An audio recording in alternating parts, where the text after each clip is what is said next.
WKTV newsroom has taken so many calls about the cleanliness and safety of riding public transportation, so we looked into it. News Channel 2's Kirk Tupai tells us what he found.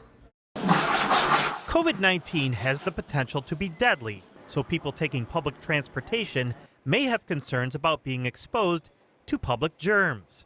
I spoke with several busgoers about their experiences riding Centro's buses, but Utica resident John Bates summed it up the best. Oh, you're always concerned, you know. I had one guy, he didn't have his mask on, he was coughing on the back of his head. I turn around, I go, really? I go, come on, put your mask on and cover your mouth. You're coughing, this is serious disease here, you know. And he did. Steve Cagle is the Vice President of Communications and Business Planning for Centro. He talked about the success rate Centro is having with their sanitation procedures. Early on, we had 3 cases where individuals were identified as being positive on our buses. But because of social distancing, the health department determined there didn't need to be any contact tracing.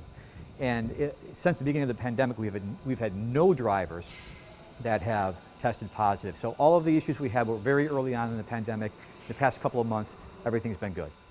Masks are required to ride the bus, and while there has been some offenses, drivers are trying to enforce the rules. I just seen today where a guy was going to get on without a mask and the bus driver handed him a mask so that he won't get on the bus with everyone with a mask. Well, I didn't find any cleanliness problems with the buses. Bus shelters, they're a different story. Bus shelters like this have garbage in and around them in several locations across the city.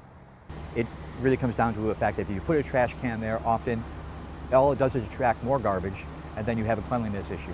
If there's no garbage can there, people will take their trash elsewhere, in most cases, not always.